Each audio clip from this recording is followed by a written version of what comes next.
लेकिन फिलहाल मैं आपको मकर, कुंभ और मीन राशि का हाल बता देता हूँ। सावधानी क्या रखनी है ये बता देता हूँ, और उपाय क्या रखना है करना है आपको ये बता देता हूँ।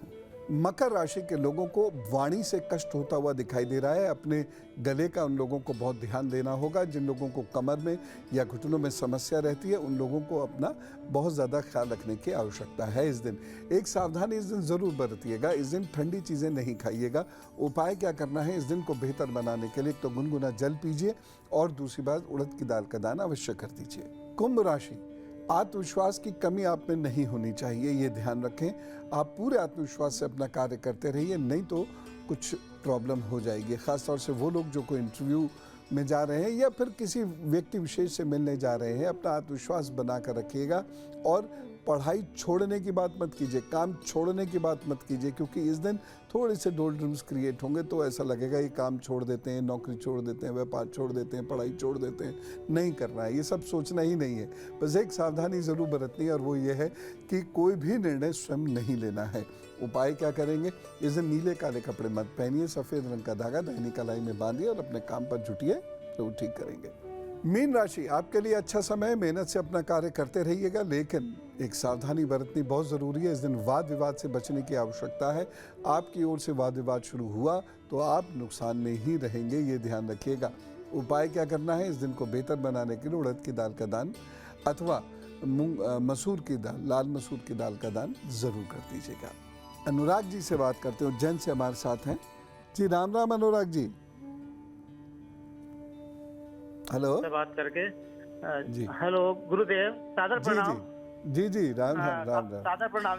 जीवन धन्य हो गया आपसे बात करके। बहुत सालों से कठोर तपस्या कर रहा था आपसे बात करने के लिए। गुरुदेव, मेरा बेटा है शशांक। हाँ, उसकी डेट ऑफ बर्थ है 19/12/89। 8:10 शाम रात का बर्थ है उसका। और बैतूल मध्य प्रदेश जन्म स्थान है उसका। गुरुदेव, उसका विवाह तय नहीं हो पा रहा है। हम लोग बहुत परेशान है, विदेश में है वो, तो क्या करें हम लोग?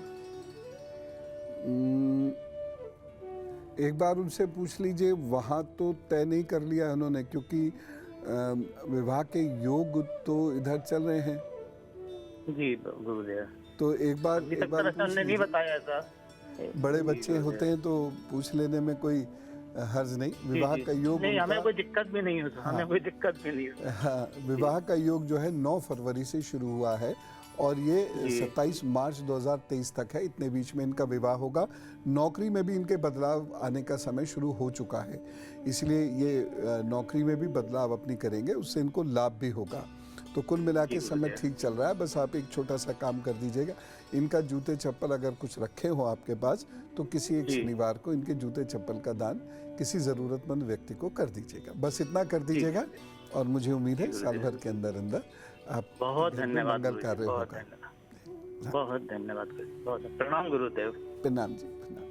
और अब उनकी बात, जिनका है आज जन्मदिन, तो जिनका भी जन्मदिन है उनको जन्मदिन शुभेच्छा, बहुत बधाइयाँ। और सुनिए अपने आगे आने वाले 12 महीनों का हाल। आपके 12 महीने अच्छे हैं। रुके हुए कार्य आपके पूर्ण होने जा रहे हैं। ख़ास तौर से आपके लिए जुलाई, अगस्त, नवंबर, जनवरी का दूसरा सप्ताह, फरवरी और अप्रैल, ये जो आपके लिए समय है ये बहुत अच्छा है। इस समय में आप अपने रुके हुए कार्य को पूर्ण कीजिए, कुछ आगे बढ़ने की कोशिश कीजिए, ज़रूर सफलता मिलेगी। लेकिन बस 2 सावधानी बरतनी है। एक तो स्वास्थ्य की दृष्टि से ये 12 महीने काफ़ी कमज़ोर हैं, और दूसरी चीज़ ये है कि रिश्तों में कुछ संकट परेशानियाँ दिखाई दे रही हैं, तो उसको बहुत अच्छे से टैकल कीजिएगा। उपाय क्या करेंगे?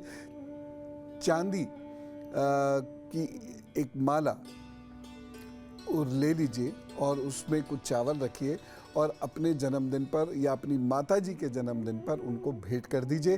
और साथ ही साथ रोज़ाना अपने घर के बुज़ुर्गों को दूध या दूध से बनी हुई कोई भी चीज़, कोई भी वस्तु ज़रूर भेंट किया कीजिए। बस इतना सा काम आपको करना है। प्रभु ज़रूर कृपा करेंगे, तरक्की आपकी होगी। जन्मदिन शुभेच्छा। हम लोग तंत्र से बहुत डर जाते हैं, और ज़रा सी बात पे ये कहने लगते हैं कि हम पर किसी ने तंत्र करा दिया है, हम पर किसी ने कुछ उल्टा करा दिया है, कुछ ये करा दिया, इसकी वजह से ही सारी चीज़ें बिगड़ती चली जा रही हैं। लेकिन जितने भी विद्वान लोग हैं वह तंत्र क्या है ये ज़रूर जानना चाहते होंगे। मैं आज आपको ये बता रहा हूँ और आप सभी लोग इसे बहुत ध्यान से सुनिएगा और समझने की कोशिश कीजिएगा। पूरी दुनिया में भारत के तंत्र को जाना माना जाता है, यद्यपि हम अज्ञानतावश उससे डर कर भाग जाते हैं, लेकिन ऐसा ये ऐसा कुछ नहीं होता था। तंत्र पवित्र है, अपवित्र नहीं है। और जिसके प्रणेता स्वयं भगवान शिव हो वो अपवित्र कैसे हो सकता है? ठीक है, यूं तो किसी भी शक्ति का दुरुपयोग और उपयोग दोनों किए जा सकते हैं, लेकिन भारत में तंत्र का बड़ा विशेष महत्व रहा है। यहाँ तक कि एक विश्वविद्यालय, जी हाँ, एक तांत्रिक यूनिवर्सिटी भी है भारत में। और ये जरूर चौंकाने वाली बात है, लेकिन ये विचित्र और बहुत वैज्ञानिक धरती है, इसलिए इसमें कोई भी बात को हल्के से मत लीजिए। एक मंदिर की बात आपको बताता हूं मैं।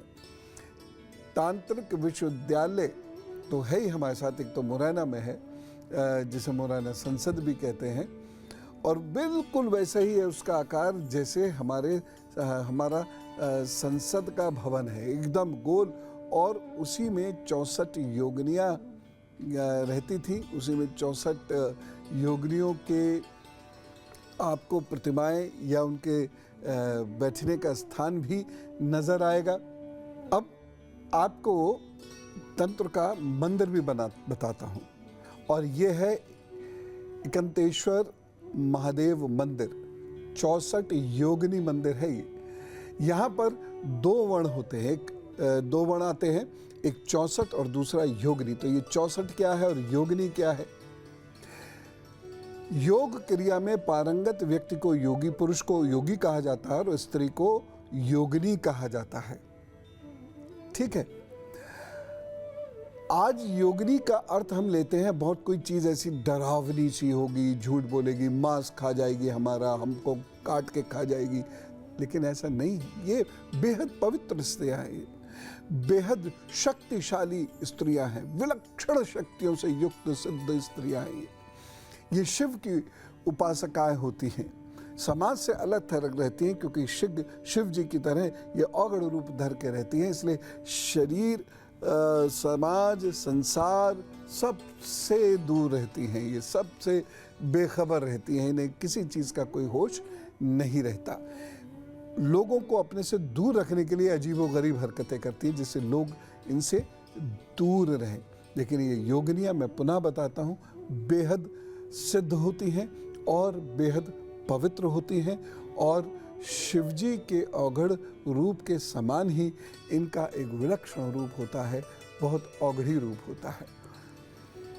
ये कोई पैशाचिक कर्म करने वाली या उस प्रकार की दुराचारी महिलाएं नहीं होती हैं, जैसा कि फिल्मों में दिखाया जाता है।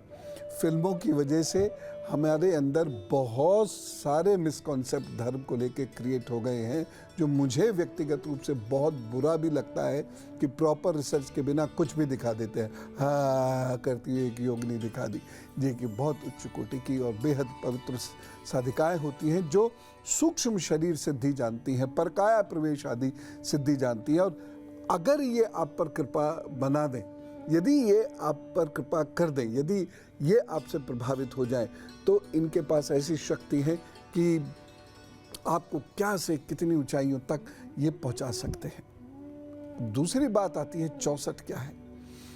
ये 64 प्रकार की सिद्धियां हैं, 64 प्रकार की ऊर्जाएं हैं, 64 प्रकार के विषय हैं, और 64 प्रकार की साधनाएं हैं, जिनको करने वाले लोग 64 योगिनी या 64 योगी कहे जाते हैं। इन सिद्धियों को प्राप्त करने के बाद मनुष्य का संबंध जो है सीधे ईश्वरीय ऊर्जा और शक्ति से हो जाता है, और जिसका संबंध ईश्वरीय ऊर्जा से हो जाता है वह गलत काम कैसे कर सकता है। माँ काली की उपासना से, माँ दुर्गा की उपासना से इस प्रकार की सिद्धियाँ किसी भी मनुष्य को प्राप्त हो सकती हैं। और अब एक बहुत महत्वपूर्ण बात मैं बताने जा रहा हूं गुरु मंत्र में। यदि संतान नहीं होती है या संतान जीवित नहीं रहती है तो एक उपाय करना शुरू कर दीजिए। श्री गणेश अथर्वशीर्ष का पाठ स्वयं करना शुरू कर दीजिए। सीखिए, इसको अच्छे से सीखिए, कुछ दिन लगा के इसे सीखिए और फिर स्वयं कीजिए और एकाग्रचित्त होकर डूब कर इसका पाठ करिए। संतान की प्राप्ति होगी, ये तय है। अब किस रूप में और कब ये भगवती जाने, लेकिन होगी ये तय है। और अब धोखे से बचने का महा उपाय बता देता हूँ। माँ बगला मुखी की उपासना करिए। और मैं इसके लिए पुनः आपसे कहूँगा कि ये कोई डरावने वाली या मारक सिद्धि, ये सब झूठ उड़ा हुआ है। ये सब कुछ नहीं है। देवी का पवित्र रूप है, चाहे कोई सा रूप हो, चाहे वो दुर्गा रूप हो, चाहे वो 10 महाविद्याओं का रूप है, कोई भी रूप उनका। कठोर सिर्फ दुराचारियों के लिए है, सदाचारियों के लिए वो माँ है। ये अगर आप नियमित रूप से जप पाठ करने लगेंगे, लेकिन इसे सीख के करना होता है, तो आपको निश्चित रूप से लाभ होगा। तो आज हमने धोखे से बचने के उपाय जाने। आज हमने ये जाना कि तंत्र विश्वविद्यालय था भारत के अंदर, योगिनियां कौन होती हैं, 64 से क्या अर्थ निकलता है हमारा, और यदि संतान रह ना पा रही हो ना पा रही हो तो क्या उपाय करें। सुबह तो बन गई हमारी।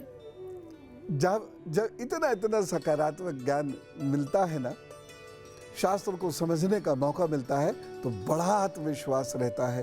और यकीन कीजिए कि जब हम एकाग्रचित्त होकर ध्यान करते हैं अपने इष्ट का, तो कोई भी कार्य ऐसा नहीं है जो बिगड़ जाए, सभी बन जाते हैं।